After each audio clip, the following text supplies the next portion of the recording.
Les maths maintenant. Programme de construction.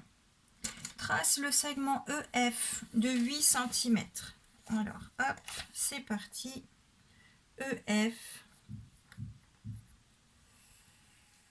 8 cm. E d'un côté, F de l'autre. Ensuite, place le point G milieu de EF. Hop. Le point G au milieu de EF. Ensuite, trace le cercle de centre G et de rayon 4 cm. Donc, centre G, rayon 4, ça tombe bien, ça va jusqu'à E, hein, puisque on avait tracé 8 cm, le milieu de 8, c'est 4. Donc, hop, notre cercle, il doit passer bien par E et par F. Voilà, hop, un cercle. Ensuite, place le point H, milieu du segment EG. Alors, EG, entre E et G, au milieu, on va être à 2 cm. On a ici le point H. Ensuite, trace vers le haut un demi-cercle de centre H et de diamètre EG. Alors attention, le diamètre, le cercle, en fait, il est traversé en deux par le diamètre. Le rayon, c'est la moitié du diamètre. Donc attention à ça, sinon vous allez faire un cercle 2 fois trop grand. Le diamètre, c'est le double du rayon. Donc nous, il faut qu'on coupe en deux. Donc on a un diamètre EG, ça veut dire que mon crayon, il doit aller de E à G. Donc forcément, il faut piquer sur H. Et on vous disait de le tracer vers le haut. Ensuite, place le point I, milieu de G, F, et trace vers le bas un demi-cercle. En fait, c'est exactement la même chose, mais de l'autre côté et vers le bas. Donc d'abord, le milieu, c'est le point I.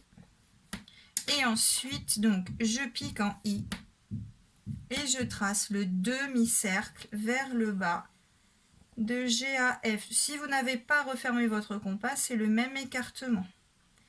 Et voilà, une balle de tennis, pourquoi pas.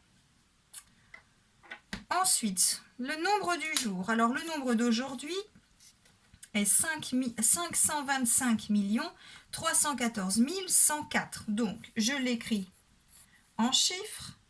525 millions, je laisse un espace. 394 000, je laisse un espace. 104. En lettres, 5, 125 millions. Avec un S, il y en a plusieurs. 394, 304, 20, 14, 1000, sans S, il n'y a jamais de S à 1000, et pour finir, 104.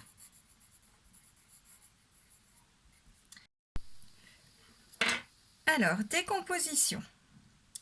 On va la faire en escalier aujourd'hui, plutôt que de la faire en ligne. Allez, on a 500 millions, 20 millions, 5 millions. Ça fait bien 525. Ensuite, 394, ça fait 300 000, 90 000, 4 000. Ensuite, 104, 100 et 4. Et donc voilà la décomposition. On n'a plus qu'à mettre des petits plus partout. Hop. Et voilà. Ensuite, on demande le chiffre des dizaines de millions. Alors, les millions, c'est ici. Les unités, les dizaines, les centaines. Donc, le chiffre des dizaines de millions, c'est le 2. C'est donc le 2. Alors, le chiffre des centaines de mille, c'est le 3. Ici, on est dans les paquets de 1000, donc unité de 1000, dizaines de 1000, centaines de 1000. Donc, si je n'ai que 314 104 bonbons, par exemple, je ne peux faire que 3 paquets de 100 000. Mais j'ai également les 525 millions aussi. Et eux aussi, je peux les partager en paquets de 100 000. Avec 5 millions, je peux faire 50 paquets de 100 000. Avec 25 millions, je peux faire 250 paquets de 100 000. Et avec 525 millions, je peux faire 5250 paquets. Plus les 3, j'ai donc 5253 paquets de 100 000. Ensuite, il nous reste à encadrer le nombre à la centaine près. Alors, je vais déjà recopier le nombre. 525 394 104. À la centaine, c'est-à-dire que c'est lui qui nous intéresse. Si je vous avais demandé 104, ben vous m'auriez tous dit que 104, c'était plus que 100 et que c'était moins que 200. Donc là, si j'ai 4104, ça va être entre 4100 et 4200. Si j'ai 94 104, c'est entre 94 100 et 94 200, etc., etc. Je n'ai donc que à replacer mes nombres. Et donc, 525 394 104, ça va entre 525 394 100 et 525 394 200. Ensuite, des fractions. Alors, il faut les ranger pour savoir si elles sont plus grandes que 1, plus petites que 1 ou égales à 1. Donc, si elles sont égales à 1, ça veut dire qu'on a tout mangé. On a coupé en 4 et on en a mangé 4. On a coupé en 12 et on en a mangé 12. C'est-à-dire que ça va être égal à 1 si on a exactement la même chose en haut et en bas. Donc, on a ici 4 sur 4, 4 quarts. J'ai coupé en 4, j'en ai mangé 4, et bien il n'y en a plus. 10 sur 10, il y avait 10 questions, j'ai eu 10 bonnes réponses, j'ai tout bon, j'ai un exercice entier de réussi. C'est tout. Ensuite, des fractions, elles vont être plus petites que 1 si je n'ai pas tout mangé. Et les fractions, elles vont être plus grandes que 1 si j'ai besoin d'un deuxième gâteau. S'il me faut plus qu'un gâteau pour pouvoir faire mon nombre de parts. Si je veux 3 moitiés, ben je suis obligée de prendre 2 gâteaux parce qu'avec 2 moitiés, j'ai un gâteau complet et moi, il m'en faut 3.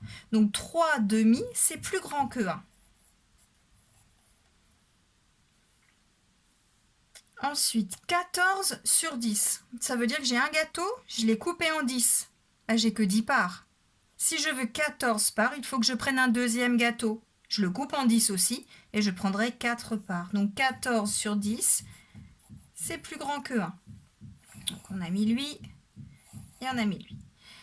4 tiers. Je prends un gâteau, je le coupe en 3. Ah, j'ai 3 parts. Si je veux 4 parts, il me faut un deuxième gâteau. Si vous regardez bien, on est plus grand en haut que en bas. Et bien à chaque fois que ce sera plus grand en haut que en bas, ça veut dire que ça dépasse 1 et qu'il faut plus qu'un gâteau. Évidemment, si les plus grandes, elles sont ici, celles qui nous restent, elles sont plus petites. 46 centièmes, je prends un gâteau, je le coupe en 100, je peux manger 46 morceaux. Et il va m'en rester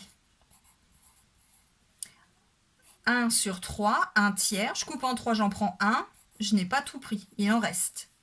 10 sur 15, je coupe en 15, j'en prends 10, il en reste. 2 sur 3, je coupe en 3, j'en prends 2, il en reste aussi. Et 2 sur 5, je coupe en 5.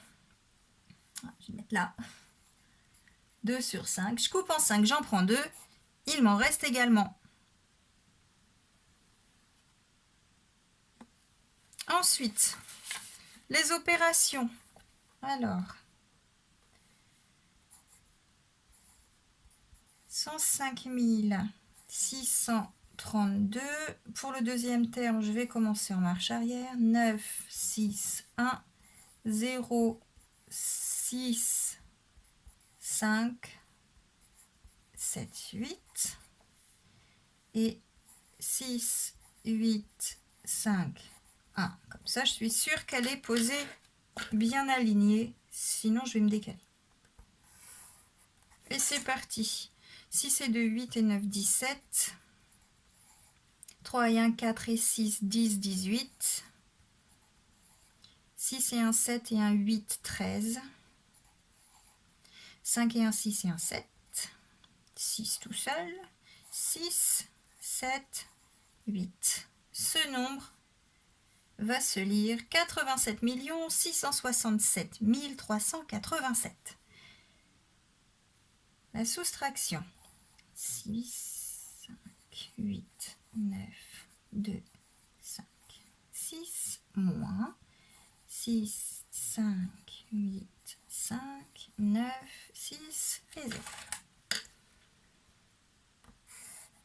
J'ai 6, j'enlève 0, il reste 6. J'ai 5, j'enlève 6, ça n'est pas possible. J'ai 15, j'enlève 6, il reste 9. J'ai 2, je vais enlever 10, ce n'est pas possible. J'ai 12, j'enlève 10, il reste 2.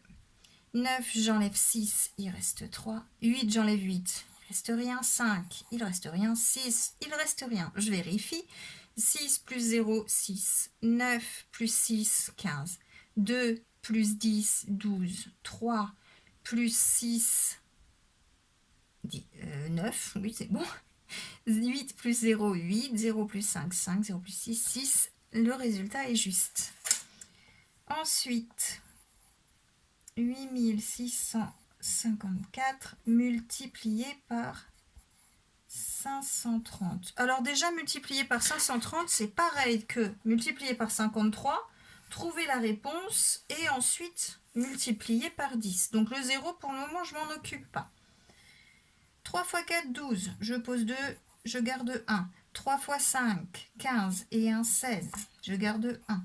3 x 6, 18 et 1, 19. Je garde 1.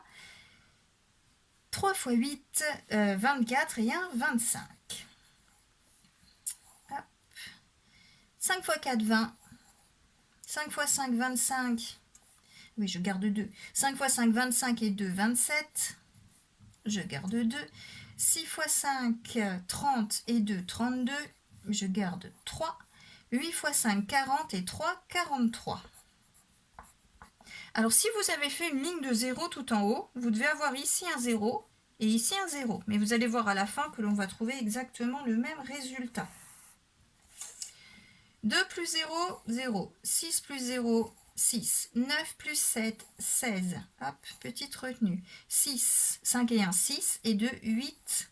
3 et 2, 5. Et le 4 tout seul. Et là, vous vous souvenez, tout à l'heure, j'ai mis le 0 de côté.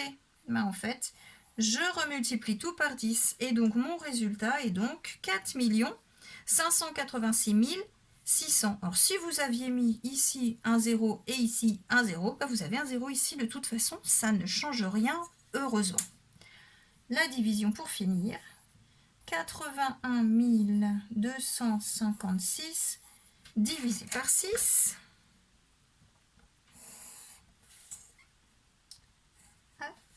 Alors, mon mur a 8. Dans 8, je peux faire un paquet de 6. J'enlève 6, il reste 2. Je descends le 20. Dans 21, je peux faire 3 paquets de 6. 3 x 6, 18. Il reste 3. Je descends le 2. Dans 32, je peux faire 5 paquets de 6. Il reste, j'ai trouvé 30, il reste 2. Je descends le 5. Dans 25, je peux faire 4 paquets de 6. Ça fait 24, il reste 1. Et enfin, je descends le 6. Et dans 16, il va 2 paquets. 2 x 6, ça fait 12. Et il me reste 4. Et comme je n'ai plus rien à descendre, je m'arrête là.